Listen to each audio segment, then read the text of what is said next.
The phone buzzed against my nightstand at 2:07 in the morning, and by the third ring my hands were already shaking. I knew that ring. I'd set it special for my daughter 3 years ago and never changed it, because some part of me always believed this call would come one day.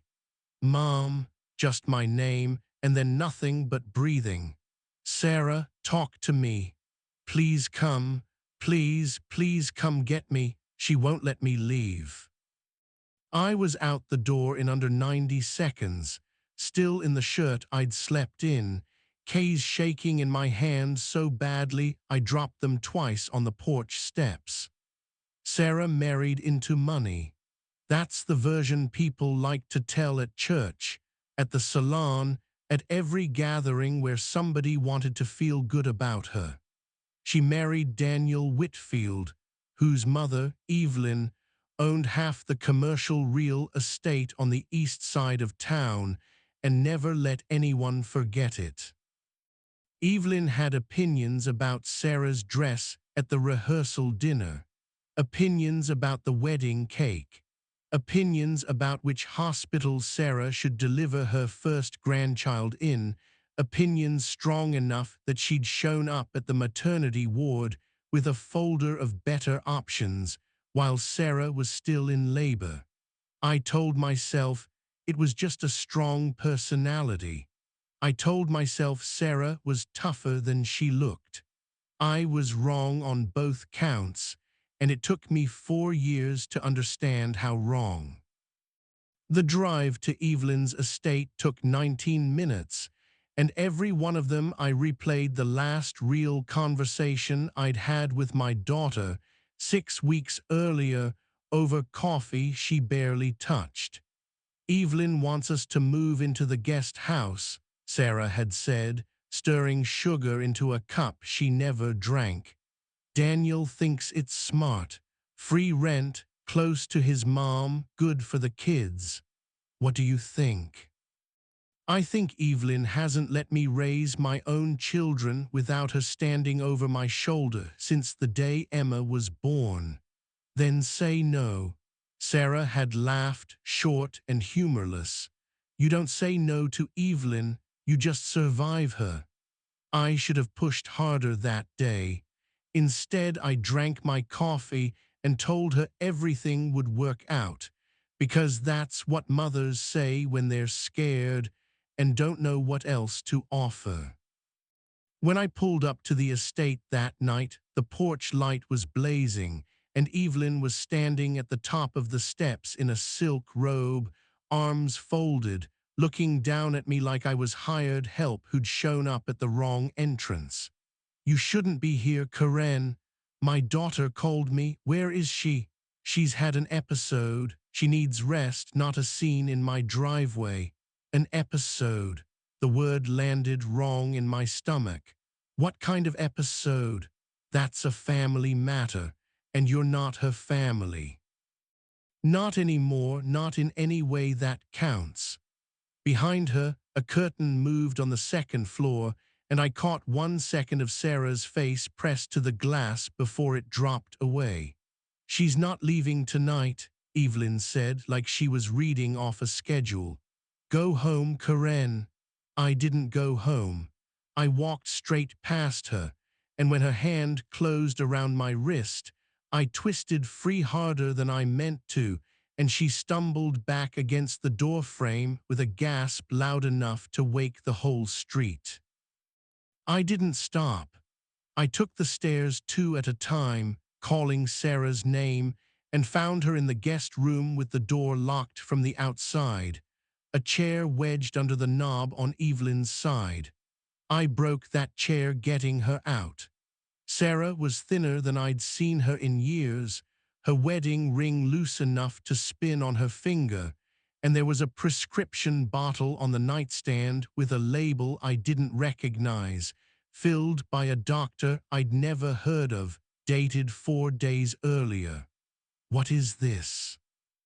Evelyn's doctor, Sarah whispered. She said I've been anxious, erratic. She said if I didn't take them, She'd tell Daniel I wasn't fit to have the kids alone. Sarah's hands were trembling so hard she could barely hold the bottle. "Mom, I never agreed to see that doctor. I never signed anything. She just started giving them to me." That's when I understood this wasn't about opinions on wedding cakes anymore. Sarah reached under the mattress, the same instinct I'd later learn every trapped woman develops, hiding the truth close to where she sleeps, and pulled out a folder, custody paperwork. A petition claiming Sarah was mentally unfit, drafted 3 weeks ago, supported by a medical evaluation from a doctor who, it turned out, had never actually examined her. Evelyn had been building a case to take the children and had been drugging her own daughter-in-law's coffee to manufacture the evidence. "She's been in my house every morning," Sarah said. "Making the coffee. I thought she was being kind." Evelyn appeared in the doorway, and the concerned mother-in-law mask was gone completely. What stood there instead was someone who had planned this for months and resented being caught mid-plan. "You have no idea what you're interfering with," Evelyn said to me. "That girl was never strong enough for this family. I was protecting my grandchildren. You were drugging her." I was managing a fragile situation before it became a scandal. I called Daniel from that bedroom, and to his credit, he answered on the first ring, his voice already tight, like some part of him had been waiting for this call as long as I had. "Mom's been giving Sarah pills," I said. "There's a custody petition with your mother's name on it as the primary witness. Your wife has been locked in a room." Silence, then a sound like a chair scraping back fast. "I'm coming. I'm 15 minutes out." "Don't let her leave the house, Mom. Do you hear me? Don't let her leave." That last line wasn't meant for me. Daniel arrived faster than 15 minutes should have allowed, and the confrontation that followed in that hallway is one I'll never fully be able to describe with the right words, because grief and fury sound almost the same coming out of someone's mouth. He held the pill bottle up to his mother's face and asked her once, quietly, whether she understood what she'd done. "I did it for the children," Evelyn said. "Someone has to be strong in this family. You drugged my wife to steal our kids. I protected them from her instability. She wasn't unstable until you made her that way." The pharmacy records took 2 weeks to pull, and when they came back, they confirmed everything and something worse. The prescriptions weren't just unauthorized. They'd been written under a false diagnosis, submitted by a doctor who golfed with Evelyn every Sunday and who lost his license within the year for it. Evelyn had spent 3 months quietly documenting every foggy, sedated moment she'd engineered, building a paper trail to hand a judge, time to file the moment she had enough. Daniel filed for a restraining order against his own mother that same week. Sarah's attorney used the falsified custody petition as the centerpiece of a countersuit, and Evelyn, so certain of her own untouchability, hadn't covered her tracks nearly as well as she believed. The doctor testified against her rather than lose everything alone. Evelyn was charged with unlawful drug administration and fraud. She avoided prison through a plea deal, but the judge stripped her of any legal standing in her grandchildren's lives and ordered her removed from every account tied to Daniel's household. Sarah moved back into her own home within the month, off the guest house grounds for good. It took her longer to trust her own mind again than it took the courts to clear her name.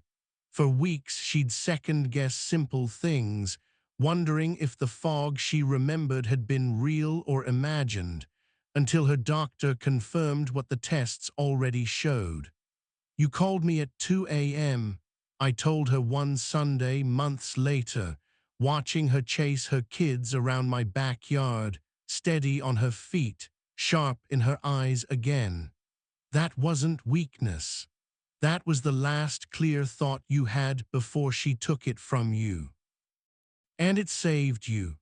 Evelyn still owns her real estate. She still hosts her parties. But she does it alone now, in a house nobody's children walk into anymore, and every Christmas card she sends comes back unopened. I think about that porch light sometimes, blazing too bright for 2 in the morning, and Evelyn standing under it saying my daughter wasn't leaving. She was wrong. Sarah left. And this time, nobody was ever going to lock that door again.